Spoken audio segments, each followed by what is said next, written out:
পরিক্রমা মার্গ এই বোর্ডটি পুরীর মন্দিরের দক্ষিণ পশ্চিম গেটের ঠিক মাঝখানে আছে। আমরা এখান থেকে গোটা মন্দিরটা পরিক্রমা করতে শুরু করব।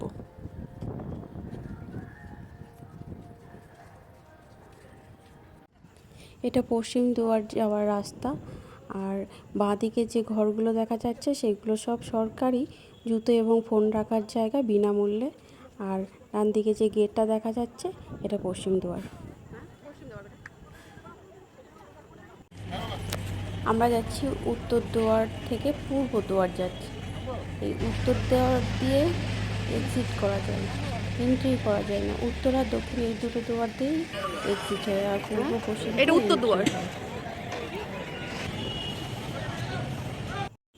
আমরা উত্তর দুয়ার থেকে পূর্ব দুয়ারের দিকে আসছি। প্রচণ্ড ভিড়। ধ্বজা উত্তোলন করবার জন্য মানুষ উঠছে। দুজন মনে হচ্ছে ধ্বজা নিয়ে উঠছে।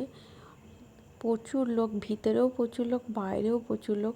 ভিতরে ঢুকবার জন্য সকালবেলার এই গেট থেকে এত ভিড় হয়, যার জন্য পশ্চিম দুয়ারটা এখন খুলে দেওয়া হয়েছে। পশ্চিম দুয়ারে ঢোকা যায়, কিন্তু উচিত পূর্ব দুয়ার দিয়েই ঢোকা। দূরে যে গম্বুজটা দেখা যাচ্ছে তার উপরে একটা হনুমানজির মূর্তি আছে। কথিত আছে হনুমানজি নাকি গোটা মন্দিরটাকে পাহারা দিচ্ছেন। আর ওই যে জগন্নাথ দেবের মূর্তিটা দেখা যাচ্ছে ওটাকে বলা হয় পতিত পাবন জগন্নাথ দেব। কেউ যদি ভিড়ের মধ্যে ঢুকতে না পারে ভিতরে, তাহলে এই পতিত পাবন জগন্নাথ থেকে দেখলে সেই সমান পুণ্য লাভ করবে।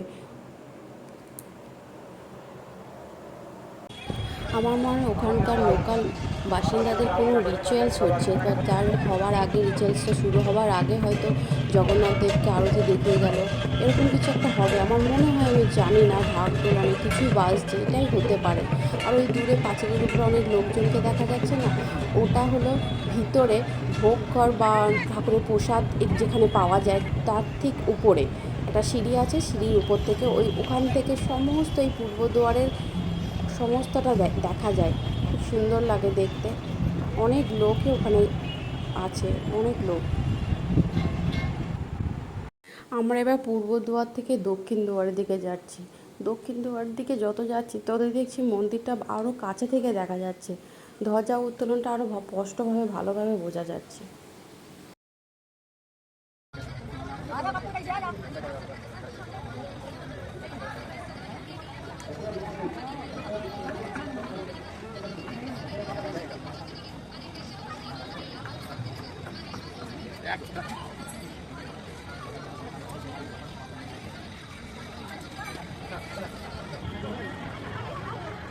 এটা দক্ষিণ দুয়ার।